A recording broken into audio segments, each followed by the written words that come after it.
Amen. C'est bon de louer le Seigneur. L'horloge va plus vite. Et on est tellement bien quand on loue le Seigneur, n'est-ce pas? Vous aimez pas louer le Seigneur? J'espère que vous ne pensez pas à votre poulet ou votre repas de midi pendant que vous louez. Sinon, le culte va être long. Mais quelle joie de pouvoir célébrer l'Éternel. On l'a entendu avec le texte de la Sainte Seine. Ce qui s'est passé il y a 2000 ans nous dépasse dans notre entendement, n'est-ce pas? Réalisons ce que Christ a fait à la croix pour nous, parce que c'est important tous les jours de nous souvenir. Jésus est Seigneur des Seigneurs. Il est le Roi des Rois. Alléluia. Il a vaincu la mort. Il a vaincu les puissances des ténèbres. Et aujourd'hui, il t'a affranchi et tu es un homme et une femme libérés. Il n'y a plus de condamnation pour ceux qui sont en Jésus-Christ. Wouh! Mes amis, je crois qu'il faut qu'on réalise la parole vivante, la parole puissante que Dieu nous a laissée. Amen? Alors je vais prendre le petit zap parce qu'il y a quelques petites diapos ce matin. Voilà. Alors j'aimerais, avant de commencer à prier pour ces moments, pour que le Seigneur puisse conduire la parole et qu'elle vienne aux endroits où il faut dans les cœurs. Amen. Seigneur, nous te prions ce matin et nous nous remettons devant toi avec beaucoup d'humilité. Tu es le chef de l'Église et tu aimes ton Église. C'est une institution extraordinaire. Et Seigneur, tu as mis ta parole et nous voulons que cette parole ce matin soit une parole vivante et efficace. Celle qui me permet de sortir de ce lieu tout à l'heure, renouvelée, encouragée, fortifiée. Seigneur, conduis ta parole dans nos cœurs. Viens peut-être par un mot, par une phrase, quelle que soit, Seigneur, la manière dont tu veux parler ce matin dans les cœurs. Viens le faire. Esprit de Dieu, viens au milieu de nous et viens semer, viens parler, communiquer, viens libérer, viens guérir, viens transformer les cœurs. Oh, et viens sauver encore. Seigneur, merci pour ta parole et nous voulons l'écouter avec beaucoup d'intelligence et de sagesse. Que ton nom soit béni, Jésus. Amen. Alléluia. J'aimerais prendre ce texte avec vous qui se trouve dans le psaume 32, le verset 8. Psaume 32, verset 8. Et écoutez bien, mes amis, parce que c'est extrêmement important d'avoir le cœur qui écoute, c'est la parole de Dieu. Voilà ce que dit la parole de Dieu. Je t'instruirai et te montrerai la voie que tu dois suivre. Te conseiller, j'aurai le regard sur toi. Mes amis, on va le reprendre ensemble. Est-ce que tu le proclames ce matin ensemble? On le prend ensemble? Eh bien, voilà. Je t'instruirai et te montrerai la voie que tu dois suivre. Je te conseillerai, j'aurai le regard sur toi. Amen. Merci Seigneur. Alléluia. C'est une promesse, mes amis, c'est une promesse, c'est une réalité spirituelle. Maintenant, comprendre dans quel contexte ce verset nous est donné. Parce que souvent, on prend des versets comme ça, mais il faut comprendre le contexte. Il faut savoir qu'est-ce que l'Éternel est en train de nous dire à travers ça. L'Éternel parle à David, et c'est un psaume de David. Et David, vous connaissez la vie de David qui est passé par une période de faiblesse où il est tombé, il a chuté dans le péché. Et si on reprend le psaume 32, à partir du verset 5, c'est David qui dira « Je t'ai fait connaître mon péché. Je n'ai point caché mon iniquité. J'ai dit, j'avouerai mes transgressions à l'Éternel, et tu as effacé les peines de mon cœur. » Et c'est ensuite que parvient après ce verset 8 par la suite. Autrement dit, ce verset-là n'est pas pour n'importe qui. Ce verset-là, ce sont pour ceux et celles qui sont en Jésus-Christ. Ce verset-là n'est pas pour celui qui aujourd'hui n'est pas sauvé. Ce verset-là est pour celui qui est sauvé aujourd'hui. C'est une promesse et une vérité. Parce que David s'est repenti de son péché. Parce que David s'est humilié devant Dieu, reconnaissant son péché, son iniquité. Il savait qu'il était dans l'erreur, il savait qu'il était éloigné de Dieu à cause du péché. Mais il va venir, devant l'Éternel, suppliant Dieu, invoquant le nom de l'Éternel pour qu'il soit pardonné de son péché et de son iniquité. Et au verset 1er, il est dit, « Heureux celui à qui la transgression est remise, à qui le péché est pardonné. Heureux l'homme à qui l'Éternel n'impute pas d'iniquité et dans l'esprit duquel il n'y a point de fraude. » Alléluia. Mon frère, ma sœur, si tu veux que ce verset du psaume 32, verset 8, soit une réalité dans ta vie, commence à fléchir le genou devant l'Éternel. Commence à reconnaître, tes fautes et tes iniquités. On veut les bénédictions de Dieu, on les chante, on les proclame, on le souhaite, mais on ne veut pas changer de mentalité, on ne veut pas changer de chemin. On aime encore les choses de la chair, on aime encore le péché qui vient. Mais voilà que le Saint-Esprit va toucher le cœur de David par son prophète. Et David va réaliser qu'il a été mis à nu, qu'il prend conscience que Dieu, l'Éternel, ne laisse pas ses serviteurs et ses servantes dans le péché. Parce que cela ne peut pas t'amener plus loin. Tu ne peux pas grandir spirituellement. Et David réalise son état. Il commence à fléchir le genou et commence à être dans la repentance. Oh Seigneur, pardon! De tout son cœur. La Bible dit, heureux celui à qui la transgression est remise. Dieu a pardonné David. Parce que c'est un Dieu de grâce, c'est un Dieu d'amour. C'est un Dieu, qui aime quand son peuple se repent. Quand son peuple revient à lui d'un cœur sincère et vrai. Et là, David, c'est ce qu'il fait. Et là, l'Éternel a son regard plein de compassion sur David. Non seulement le pardon est sur David, non seulement la réconciliation avec Dieu est faite, mais en plus de cela, Dieu est en train de lui dire, je vais t'instruire maintenant, mon cher David. Mais dis ton prénom peut-être ce matin. Enlève le nom de David. Je t'instruirai, Sylvain. Alléluia. Et je te montrerai la voie que tu dois suivre. Je vais te conseiller. Mais par-dessus le marché, mon regard sera sur toi. Mon ami, est-ce que tu réalises la parole de Dieu? Est-ce que tu réalises ce que l'Éternel est en train de te dire ce matin?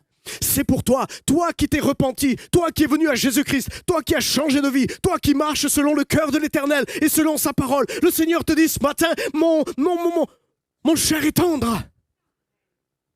Vous savez, cette parole de Dieu sur Jésus, son fils, quand Jésus est sorti du baptême, voici mon fils bien-aimé, en qui j'ai mis toute mon affection. C'est la même parole pour toi aujourd'hui. Dieu te voit, voici ma fille bien-aimée, en qui j'ai mis toute mon affection. C'est pour chacun d'entre nous. Parce que tu t'es repenti et tu t'es humilié devant Dieu. Alors le Seigneur te dit ce matin, je vais t'instruire. Je vais te montrer la voie dans laquelle tu vas devoir suivre. Je vais être ton conseiller au quotidien. Mais en plus, mon regard ne s'éloignera jamais de ta vie. Oh là là, mes amis, c'est une réalité spirituelle. S'il l'a dit à David, c'est pour toi aujourd'hui. Nous sommes de la même nature que David. Et nous avons eu la grâce en Jésus-Christ. Alors pourquoi Dieu dit-il ça? Pourquoi? Pour quelle raison?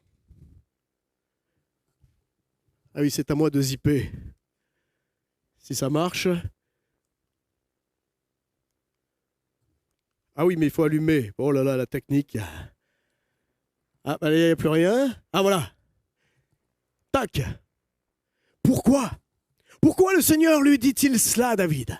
On trouve dans Éphésiens 2, verset 10. « Car nous sommes son ouvrage, ayant été créés en Jésus-Christ pour de bonnes œuvres que Dieu a préparées d'avance afin que nous les pratiquions. » Ce deuxième de Jérémie 29, 11, « Car je connais les projets que j'ai formés sur vous, dit l'Éternel, des projets de paix et non de malheur, afin de vous donner un avenir et de l'espérance. » Voilà pourquoi la Bible nous dit dans le premier psaume, hein, je t'instruirai, je te montrerai la voie, je vais te conseiller. Pourquoi? Parce que j'ai des projets de vie pour toi, parce que j'ai des choses extraordinaires pour toi, parce que j'ai des projets de paix, j'ai un avenir, j'ai de l'espérance pour toi, et je vais te faire rentrer dans des œuvres nouvelles, je vais te refaire rentrer dans des œuvres que j'ai préparées spécialement pour toi. Mais pour cela, il te faut plier genoux devant l'Éternel et te laisser dans l'humilité dire « Seigneur, me voici. Seigneur, me voici. Je veux ton instruction. Je veux rentrer dans les voies que tu as préparées pour moi, la voie que tu as préparée pour moi, les œuvres que tu as préparées pour moi. Je veux entendre ton conseil. Je veux écouter ton conseil. » Sachant que le regard de Dieu est sur moi. Mon frère, ma sœur, ce matin, tu ne peux pas quitter ce lieu sans te réjouir et réaliser une fois pour toutes que l'Éternel est ton berger, le suprême berger. Et quand il te voit, il a le cœur rempli de joie. Parce que tu es sa créature merveilleuse. Parce que tu es son fils, tu es sa fille merveilleuse. Oh oui, mais je ne mérite pas l'amour de Dieu. Depuis quand on mérite? On ne mérite rien, mes amis. C'est la grâce de Dieu. C'est juste un regard rempli d'amour du Père qui nous voit et qui nous a tellement aimés. Oui, mais j'ai fait ceci. Arrête de te flageller. C'est fini. C'est fini. Dieu a pris cela, il l'a jeté au fond des mers. Vous savez ce qui m'a réjoui il y a quelques semaines de cela, en relisant l'Apocalypse, le chapitre 21, au premier verset. Dieu va créer de nouveaux cieux et de nouvelles terres. Amen. Et il est dit tout de suite, il n'y aura plus de mer. Hein? Il n'y aura plus de mer. Parce que la mer, c'est un lieu où Dieu a jeté les iniquités. Et c'est fini une fois pour toutes. Il n'y a plus de lieu pour l'iniquité. Il n'y a plus de lieu pour le péché. Parce que dans le ciel, tout sera saint et merveilleux. Alléluia! Alléluia! Voilà ce que Dieu a préparé. Et voilà, c'est pour ça que nous pouvons, dire... Alors oui, Seigneur, du coup, ce texte-là prend tout son sens pour moi. Tout son sens, chaque mot qui sort, c'est un mot qui sort du cœur de Dieu pour nous ce matin encore aujourd'hui. Moi, ça me booste, ça m'encourage.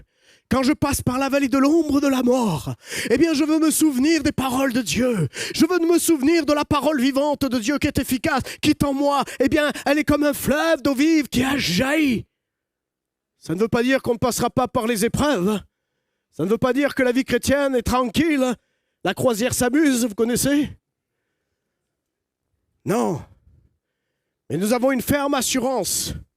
C'est qui nous dit que son regard est sur toi. Son regard est sur nous encore, malgré les tempêtes. Vous savez, heureusement que Jésus, quand il a dit à ses disciples, allez de l'autre côté en barque. Heureusement qu'il ne leur a pas dit que ce qui se passerait entre-temps. Parce que je ne suis pas sûr qu'ils auraient pris la barque. Vous imaginez dans les projets que Dieu a formés pour vous, vous vous demandez, Seigneur, je veux y rentrer, je veux rentrer dans cette voie-là. Puis le Seigneur te dit, oui, mais attends, hein, donc dans 15 jours, il va y avoir ça, dans un mois, tu vas avoir ça, dans une année, ça, et même perdre ta vie là, à la fin, quasiment. Je ne suis pas sûr que tu prends le bateau. Humainement parlant, je ne prends pas le bateau, je vous l'avoue. Pas fou. Mais si j'obéis à Dieu, si j'écoute son bon conseil, alors je lui fais confiance jusqu'à la fin de ma vie. Et c'est lui qui est le capitaine du bateau. Et c'est lui qui est le capitaine de l'Église. Ce n'est pas un homme, ce n'est pas une institution. Non, seul Jésus-Christ est le capitaine de l'Église. Seulement Jésus-Christ est le maître suprême, le chef de l'Église. Pointe à la ligne. Mets toute ta confiance en lui. Alors je te dirais, mais toutes ces... Il dit, je t'instruis. Et je te montrerai. Et je te conseillerai. Et je le regard sur toi. Ces jeux, nous les retrouvons 7 fois dans l'évangile de Jean. Je suis quoi? Je suis le pain de vie. Je suis la lumière du monde. Je suis la porte. Je suis le bon berger. Je suis la résurrection et la vie. Je suis le chemin, la vérité et la vie. Je suis le cep. Ce je suis. Celui qui dit, je suis qui t'instruit. Je suis celui qui te montrerai. Celui qui te conseillerait. Celui sur qui mon regard, je pose. C'est je suis. Et je suis, c'est Jésus-Christ, le Messie, le roi des rois. Alléluia. Ce même je suis, c'est celui qui te parle ce matin à travers ce psaume 32 au verset 8. Tu veux douter encore? Non. Ça a banni la crainte et nos peurs et nous mettons notre confiance en Jésus-Christ.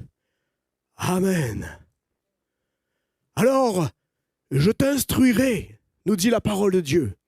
L'Éternel promet d'instruire son peuple. Ce n'est pas une blague, c'est une ferme assurance.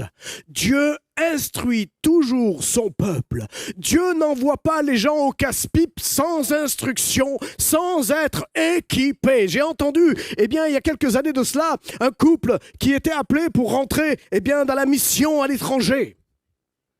Et ils ne se sont pas préparés. Ils ont entendu l'appel et ils se sont préparés pour partir, mais ils ne se sont pas prêts spirituellement. Et ils sont partis. Et voilà que 3-4 mois après, ils sont revenus. Pour faire court, parce que l'histoire est un peu longue. Mais quand tu ne te prépares pas, quand tu ne prends pas au sérieux l'instruction de Dieu, tu peux être appelé et c'est bien qu'il y ait un appel sur ta vie. Mais avant de faire quoi que ce soit comme démarche, va chercher l'instruction de Dieu.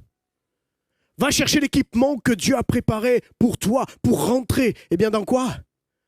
Je te montrerai la voie que tu dois suivre. Avant de commencer d'en rentrer dans les voies, commence déjà à rentrer et à accepter d'être instruit, remodelé, refaçonné, retravaillé de l'intérieur. Pour avoir un cœur bien disposé, pour avoir un esprit bien prêt à affronter les difficultés, prêt à remplir la mission pour laquelle tu es appelé. Amen. Alors instruire, c'est aussi corriger. Mes amis, pourquoi j'ai mis le mot corriger? Osée 4:6 nous dit « Mon peuple est détruit parce qu'il lui manque la connaissance. » Faute de connaissance dans d'autres versions. Mon ami, pourquoi corriger? Si Dieu a dû corriger nos vies, c'est parce que nous étions dans l'erreur. À partir du moment où l'homme a été séparé de Dieu, l'homme a commencé à faire sa propre instruction. A mis de côté les instructions de Dieu, il n'était plus en communion et en connexion avec Dieu, donc il ne pouvait plus recevoir l'instruction de Dieu. Adam était constamment jour et nuit en instruction avec Dieu. Dieu l'instruisait, Dieu le préparait, Dieu lui donnait l'intelligence, la sagesse, les paroles. Mais depuis la chute, Adam et Ève se sont retrouvés, en perdant l'instruction de Dieu. Et donc il y a besoin d'une correction. Il y a besoin de corriger. Dieu va avoir besoin d'instruire, autrement dit, de te recorriger les erreurs qu'il y a dans ta boîte noire, dans ton disque dur, dans ton cœur. Il y a des erreurs. Pourquoi? Parce que nous avons été contaminés par le péché. Et la contamination nous amène à nous instruire nous-mêmes, ou être instruits par les hommes, ou être instruits par des philosophies. Et on est sali par toutes sortes de choses. Et là, Dieu a besoin de tout recorriger. Dans ta nouvelle naissance, Dieu te redonne un nouveau cœur, un nouvel esprit, une autre manière de penser. Dieu te donne son instruction, Dieu te donne son cœur, Dieu te donne sa parole. Il fait un ménage, il nettoie et il redonne une vigueur dans ton esprit nouveau. Et là, cette correction est nécessaire. Alléluia. Oh, gloire à Dieu pour ses promesses. Le Proverbe 22, verset 19 nous dit afin que ta confiance repose sur l'Éternel, je veux t'instruire aujourd'hui, oui, toi. Il parle de toi, pas de ton voisin. Oui, aujourd'hui, je veux t'instruire. Oui, aujourd'hui, je veux t'instruire de nouveau. Oui, aujourd'hui, et je veux t'amener, à être dans une différente manière de penser. Selon le ciel, la pensée du ciel. Dieu désire nous instruire. Proverbe 4,13 nous dit « Retiens l'instruction, ne t'en dessaisis pas, garde-la, car elle est la vie. » Car l'instruction est la vie pour toi. Et être sûr que ce que tu reçois vient de Dieu, afin de ne pas te tromper dans tes voies, afin de ne pas prendre de mauvaises voies. Alléluia. Il y a ce psaume 139, verset 23 qui nous dit « Sonde-moi, ô Dieu, et connais mon cœur. Éprouve-moi et connais mes pensées. Regarde si je suis sur une mauvaise voie et conduis-moi sur la voie de l'éternité. » Alléluia. Seigneur, regarde si je suis à côté de mes pompes. Regarde, Seigneur, si je me suis trompé en chemin. Peut-être aujourd'hui, certains disent, j'ai besoin d'une épouse, Seigneur, ou un époux. Amen. Gloire à Dieu. Mais attention, l'autre, il rôde comme un lion rugissant. Et lui, il veut te faire rentrer dans des lieux où tu vas rencontrer du monde. Et si tu n'as pas le discernement de Dieu, tu vas te tromper dans le choix. Combien de couples aujourd'hui souffrent parce qu'ils n'ont pas écouté l'instruction de Dieu, la volonté de Dieu pour leur vie. Parce que le sentiment charnel était plus fort, parce que la solitude me faisait souffrir et j'avais besoin. Et le Seigneur nous dit que si tu entends son instruction, si tu t'approches avec tes sujets, Seigneur, tu connais mon cœur, mon désir. Moi, vous savez, c'est ce que j'ai fait pour rencontrer ma femme. Ça m'est arrivé de me retrouver dans ma chambre tout seul et dire « Seigneur, j'aimerais tellement rencontrer celle qui deviendra mon épouse. Mais non, ma volonté, la tienne, Seigneur. Je veux surtout pas me planter. Pourquoi? Parce que c'est la deuxième chose la plus importante de ma vie sur cette terre. Ma première, c'est ma communion avec toi, m'être rencontre avec toi. Et ça c'est primordial surtout. Mais celle qui deviendra ma femme, celle qu'on appellera le plus qu'un, je ne veux pas me planter, Seigneur. Parce que je vois autour de moi les dégâts. Comment le diable a réussi à détruire. Comment le diable a réussi à diviser. Et toi devant Dieu, pour ton travail, pour ce dont tu as besoin dans ton quotidien, cherche l'Éternel de tout ton cœur, et lui ne te donnera pas une patate pourrie. Mes amis, c'est une réalité. Reste et écoute cette instruction de l'Éternel. Deuxième slide, c'est « Je te montrerai la voie que tu dois suivre ». Montrer. Autrement dit, révéler. C'est spirituel. Mes amis, je parle toujours sur un aspect spirituel. Quand Dieu veut montrer, c'est-à-dire que Dieu révèle. Il révèle les choses d'ordre spirituel. Pourquoi? Parce que le monde spirituel est plus réel que le monde naturel. L'influence qu'il y a ici-bas sur la terre, elle est influencée par les choses spirituelles. C'est aussi transporté et emmené. C'est pour ça que je parle de révélation. Dieu va te montrer, peut-être dans une vision, dans un rêve, dans un songe. Dieu veut te montrer et Dieu veut te révéler la voie que tu dois suivre. Pourquoi? Parce que c'est une voie spirituelle. C'est une voie que tu ne peux pas voir par tes propres moyens. Il te faut une révélation pour voir où se trouve la voie que Dieu t'appelle, dans laquelle tu es appelé. Et même dans l'église, quand tu sers dans l'église, ne te trompe pas dans quel service Dieu t'appelle. Cherche l'Éternel et demande à Dieu, Seigneur, dans quel domaine tu désires que j'investisse? C'est une voie spirituelle qui doit être révélée. C'est pour ça qu'Ézéchiel 8:3, il étendit une forte main. Donc là, c'est Dieu qui parle. Non, c'est Dieu qui étend sa main sur Ézéchiel. Et me saisit par les cheveux de la tête. L'Esprit m'enleva entre la terre et le ciel et me transporta dans les visions divines à Jérusalem. Pourquoi?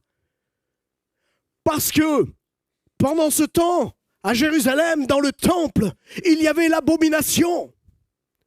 Même les religieux étaient en abomination contre Dieu. Ils adoraient d'autres dieux. Ils avaient des attitudes contraires à la volonté de Dieu. Ils n'adoraient plus Dieu, ils adoraient les idoles. Et tout ça, c'était dans le secret, ça ne se voyait pas. Mais un jour, Dieu par son esprit, va prendre Ézéchiel et va l'amener jusqu'au temple et va lui montrer ce qui se passe dans le temple. Et lui expliquer pourquoi il va retirer son esprit. Dieu est un Dieu de révélation. Le livre de l'Apocalypse, comme son nom l'indique, révélation. Dieu veut révéler à son peuple ses plans. Dieu veut révéler à son peuple la voie qu'il doit suivre. Il y a tellement de voies autour de nous. Mais la voie qu'il doit suivre. Mes amis, Dieu ne te fera jamais rentrer dans une voie juste pour te planter et de voir comment tu réagis. Si tu es dans une voie plantée, c'est que tu t'es planté. Parce que quand on cherche Dieu de tout notre cœur, le Seigneur nous révèle la voie que l'on doit suivre. C'est pour ça qu'il dit « Je te montrerai ». Amen. Je te montrerai la voie.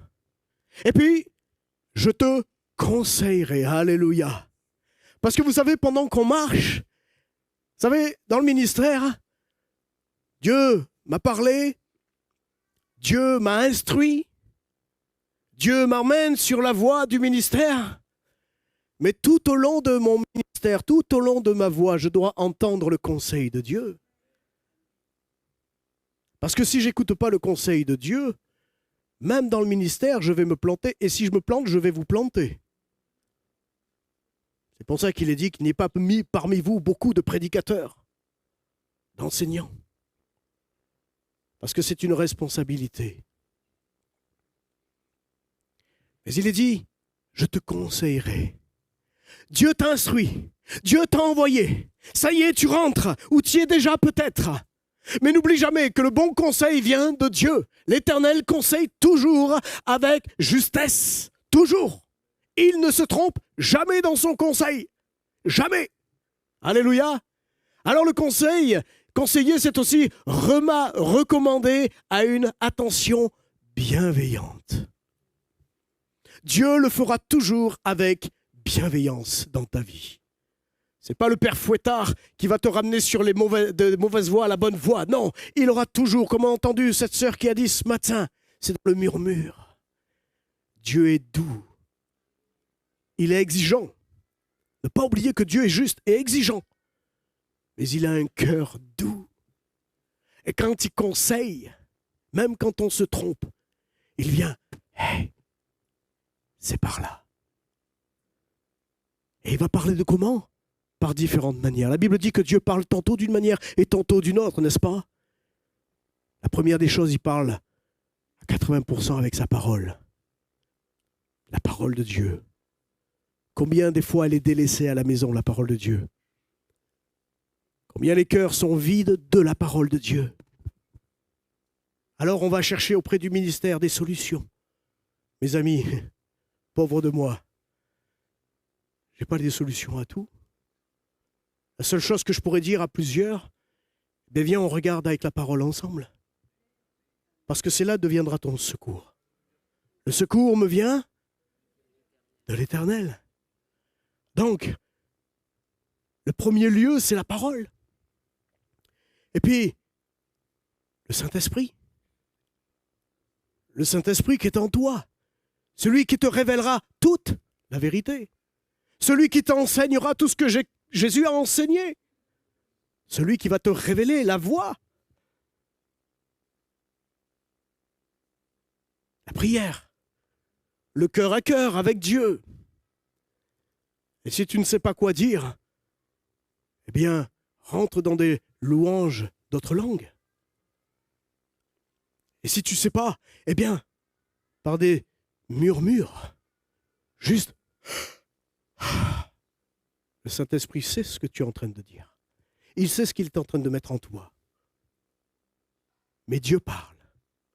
Dieu conseille avec bienveillance. Le psaume 73, verset 24, « Tu me conduiras par ton conseil, puis tu me recevras dans ta gloire. » Alléluia. Cherche le conseil de Dieu. Ne cherche pas le conseil des hommes, parce que tu seras déçu du conseil des hommes. Le Proverbe 4, verset 1 à 2 nous dit « Écoutez, mes fils, l'instruction d'un père, et soyez attentifs pour connaître la sagesse, car je vous donne de bons conseils. Ne rejetez pas mon enseignement. » Alléluia. Le conseil de Dieu est plus important que le conseil des hommes.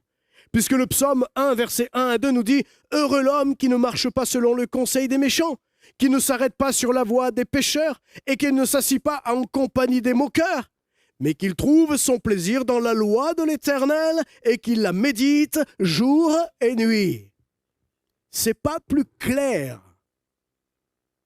Pas plus clair. Le bon conseil de Dieu se trouve dans sa parole, par son esprit, dans une communion de cœur à cœur avec Dieu. Et j'aurai le regard sur toi. Ça, c'est ce qui m'a beaucoup touché cette semaine. Vous imaginez, le ciel est constamment ouvert et le regard du Père est sur toi. Le regard du Fils est sur toi. Le regard de l'Esprit est en toi. Jésus intercède pour toi, là-haut dans les cieux. Mais en toi, le Saint-Esprit intercède aussi par des soupirs inexprimables. Que ce soit dans le ciel ou sur la terre, hein, Dieu intercède pour ta vie. C'est pas beau ça? Là où tu vas, l'intercession est là, l'intercession du ciel. Là où tu te laisses conduire, eh bien, le Seigneur agit. Et il parle. Dieu parle encore. Oui, Dieu parle encore. Ce n'est pas il y a 2000 ans, c'est encore pour aujourd'hui. Dieu n'a pas changé, il est toujours le même. Il continuera à te communiquer, il continuera à te dire, mais il continuera à marcher avec toi. Son regard sera sur toi parce que Jésus a dit « Je serai tous les jours avec vous jusqu'à la fin du monde. » Quand tu marches, Jésus est là. Des fois, on sent sa présence plus que d'autres, mais qu'importe, ce n'est pas un ressenti, c'est la foi, la ferme assurance que Dieu est là. La ferme assurance que Dieu est là et qu'il ne t'oublie pas. L'Éternel a son regard sur ceux qu'il aime.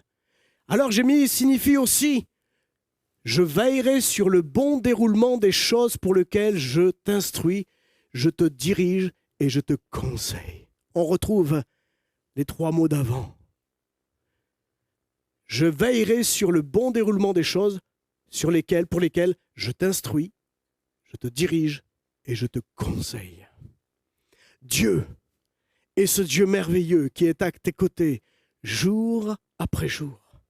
Ce même Dieu est là pour te révéler ses vérités, pour te conduire et d'être avec toi. Il te tient par la main. Il marche à nos côtés. L'Éternel est notre bon berger. Alléluia, l'Éternel est le bon berger. Ésaïe 40, et j'en resterai là. Ésaïe 40, verset 31 nous dit « Mais ceux qui se confient en l'Éternel renouvellent leur force. Ils prennent leur envol comme l'aigle.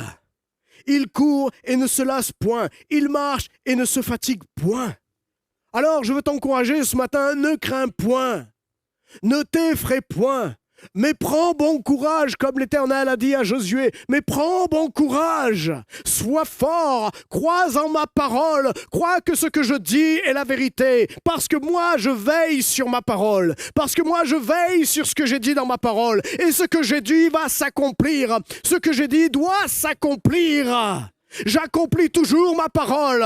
Alors je veux t'instruire. Es-tu prêt à avoir un cœur pour être instruit? Est-ce que tu es prêt à rentrer dans la voie de l'Éternel? Es-tu prêt à écouter son conseil? Et crois-tu que l'Éternel et son regard est sur toi aujourd'hui? Si tu crois, alors tu quittes ce lieu rempli d'espérance. Rempli d'espérance. L'Éternel est mon berger et je ne manquerai de rien. Il me fait reposer. Rentre dans le repos de Dieu ce matin. Laisse-toi conduire. Le psaume 34, 6 à 8, quand on tourne vers lui les regards et on rayonne de joie. Il y a un frère qui a prié ce matin. Quand on tourne le regard vers Dieu, on rayonne de joie. Alléluia. Et le visage ne se couvre pas de honte. Quand un malheureux crie, l'Éternel entend et il sauve de toutes ses détresses. L'ange de l'Éternel campe autour de ceux qui le craignent et il les arrache du danger. Amen. Alléluia. Un dernier texte se trouve dans Deutéronome 32, verset 2. Que mes instructions se répandent comme la pluie, que ma parole tombe comme la rosée, comme des ondées sur la verdure, comme des gouttes d'eau sur l'herbe. Amen. Amen. Est-ce que le pianiste peut venir ce matin? Oh, que c'est bon, mes amis. Est-ce que tu réalises qui est l'Éternel? Est-ce que tu réalises ses promesses? Est-ce que tu prends conscience de ce que Dieu dit dans sa parole ce matin? Est-ce que c'est pour toi ce matin? En tout cas, c'est pour moi. Moi, j'en ai besoin. Chaque jour que Dieu fait, j'ai besoin de son conseil. J'ai besoin de sa bonne conduite dans ma vie. J'ai besoin de la parole, mais j'ai besoin de la communion avec lui. J'ai besoin de retrouver ce cœur à cœur. Souvent, je dis, Seigneur, j'aimerais tellement faire comme Jean qui a posé sa tête sur ta poitrine. Il n'y a pas plus proche. Et le Seigneur me dit, mais mon esprit est là, en toi. Viens, viens. C'est une invitation ce matin. Parce que le Saint-Esprit est là, l'Esprit de Christ. Il est celui qui a de beaux projets. Il est celui qui a des choses spécifiques pour ta vie. Le projet qu'il a formé pour toi est un projet spécialement pour toi. La coupe de ce projet est la coupe qui te correspond à toi et elle ne peut pas aller à quelqu'un d'autre. Ne pas essayer d'imiter ou essayer de faire comme. Mais de dire, Seigneur, donne-moi ton instruction afin que je comprenne à quoi tu m'appelles aujourd'hui. Non seulement dans ma vie de tous les jours, mais dans l'Église. Parce que depuis que tu m'as racheté, Seigneur, je suis membre de l'Église. Pas membre sur un papier. Mon nom est inscrit. J'appartiens à la famille de l'Éternel. Et tu as mis des dons en moi, tu as mis ton instruction en moi, afin que je puisse la méditer jour et nuit et comprendre la voie dans laquelle tu m'appelles à m'engager.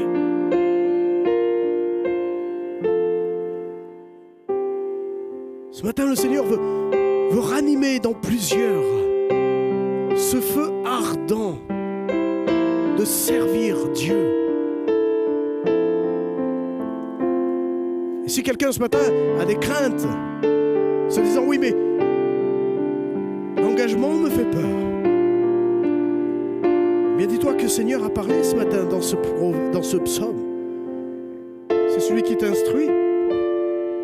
Viens dans sa parole. Viens dans un cœur à cœur. Et il te montrera, il te donnera les conseils. Il va t'équiper. Dieu n'envoie jamais quelqu'un dans la mission, quelle que soit dans l'église, sans être équipé. Alléluia, Seigneur Jésus. Saint-Esprit, vraiment dans ton église locale, tu viens mettre comme un nouveau baume,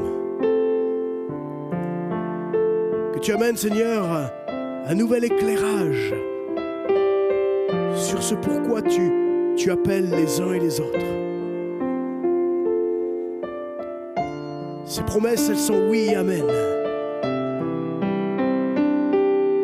Seigneur, viens animer, parce que nous sommes un corps, nous sommes un seul temple.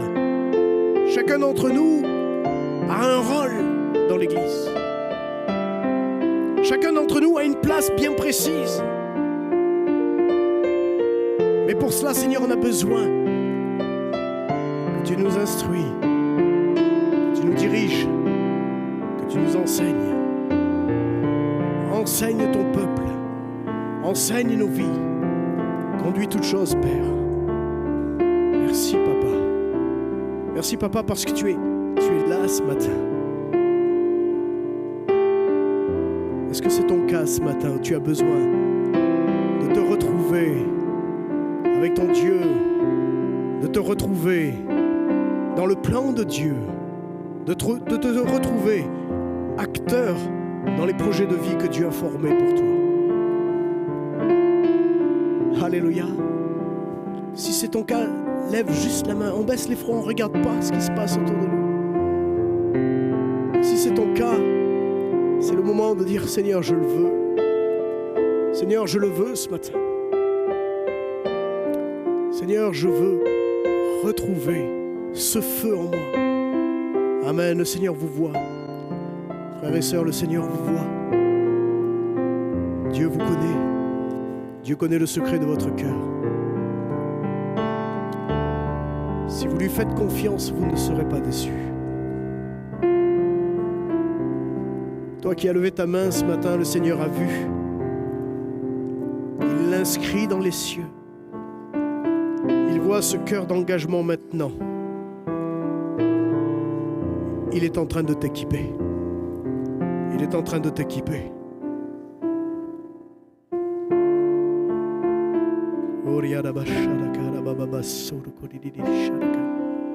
Seigneur, merci de faire ton œuvre. Fais ton œuvre dans les cœurs. Souffle un vent nouveau. Souffle, Jésus. Souffle, Esprit de Dieu.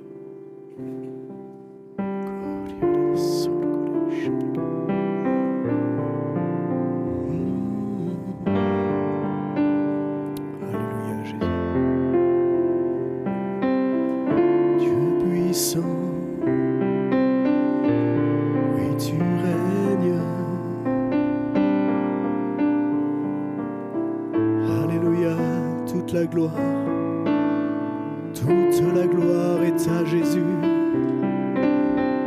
Son nom est au-dessus de tout nom. Alléluia. Commence à le louer. Commence à le louer pour ces œuvres nouvelles qu'il fait en toi. Commence à élever ta voix, peuple de Dieu. Commence à élever ta voix. Ne sois pas timide devant ton Dieu. Commence à être reconnaissant. Seigneur, je te bénis pour ce que je suis.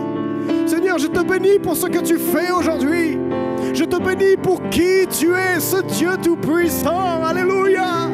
Celui, Dieu qui m'a redonné la vie et l'espérance. Ce Dieu qui ranime la paix, la joie, la tranquillité en moi. Seigneur, oui, je veux te suivre. Seigneur, je veux t'aimer plus dans ma vie. Je veux, Seigneur, m'abandonner totalement à toi. Prends tout, Seigneur. Prends tout, Seigneur Jésus. Oh oui, tu es mon Seigneur et mon Dieu. Tu es mon Sauveur. Tu m'as tellement aimé que je veux t'aimer, Seigneur. Seigneur, je veux avec toi, ébranler les puissances des ténèbres. Je veux pouvoir, Seigneur, marcher sur les scorpions et sur les serpents. Je veux voir la gloire de l'Éternel se ranimer dans l'Église, dans les cœurs un feu puissant de l'Esprit, un souffle nouveau, Seigneur, dans les cœurs. Tu nous as appelés, Seigneur. Tu as appelé ton Église. Tu as appelé tes enfants à te servir. Et tu seras tous les jours à nos côtés. Ton regard est sur nous. Tu nous garderas, Seigneur. Alléluia. Alléluia, Jésus. Sois béni. Je veux te bénir. Je veux te louer. Alléluia, Jésus. Merci, Seigneur, pour ta grâce. Merci. Merci pour ce regard rempli de compassion pour ton Église. Ce regard rempli de compassion. Seigneur, je te bénis ce matin. Continue, Jésus, à ton œuvre en nous. Continue, Jésus. Jésus, c'est avec un cœur reconnaissant, un cœur humilié, Seigneur, devant toi. Fais ton œuvre. Réveille les cœurs, Seigneur. Enlève la religiosité, Jésus. Manifeste la puissance de ton esprit. Remplis, Seigneur. Oh, tu baptiseras de ton esprit, Seigneur, dans ce temps. Remplis, Seigneur, de ton esprit. Alléluia, Seigneur Jésus, fais ton œuvre. Agis, Seigneur. Seigneur, agis. On a besoin d'avoir une vision nouvelle. Vision nouvelle. Parce que les temps sont courts. Parce que tu reviens bientôt. Parce que tu reviens bientôt, Jésus. Alléluia. Alléluia, Jésus. Seigneur, merci. Parce que tu fais. Parce que tu agis. Tu agis avec ton Église. Oh, tu œuvres avec ton Église, Seigneur. Oh, Diana Bachalakai. Soupire une biche après l'eau d'un ruisseau. Moi aussi, ô Seigneur, je soupire après toi.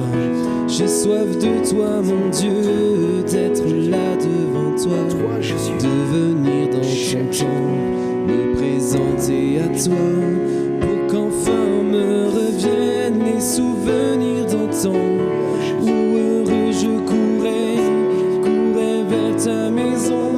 Je voudrais retrouver cet amour et ce feu, encore une fois brûlé, être fou amoureux de toi, attaché à tes pas, vibrer à ta parole et au son de ta voix, pour qu'enfin me reviennent les souvenirs d'antan, où heureux je courais vers ta maison. Je veux crier à toi, plutôt que de me plaindre, je veux compter sur toi, te louer à nouveau, l'espérance et la joie seront dans ta présence, je veux crier à toi, mon sauveur et mon Dieu.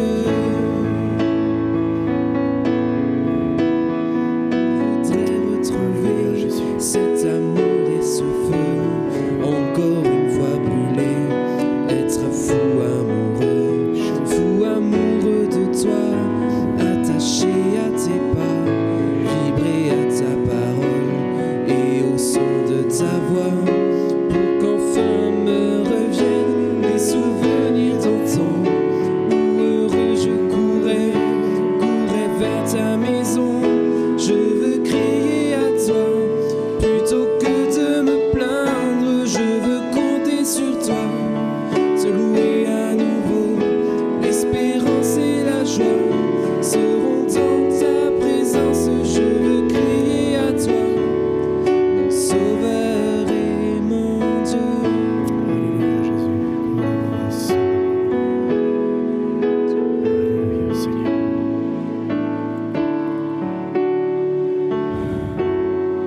Amen. Que le Seigneur continue l'œuvre qu'il a commencée à chacun et que nous puissions répondre à l'appel, à son merveilleux appel. Un jour, nous serons avec lui. Mais en attendant, nous sommes en marche. Alléluia. Amen. Voilà.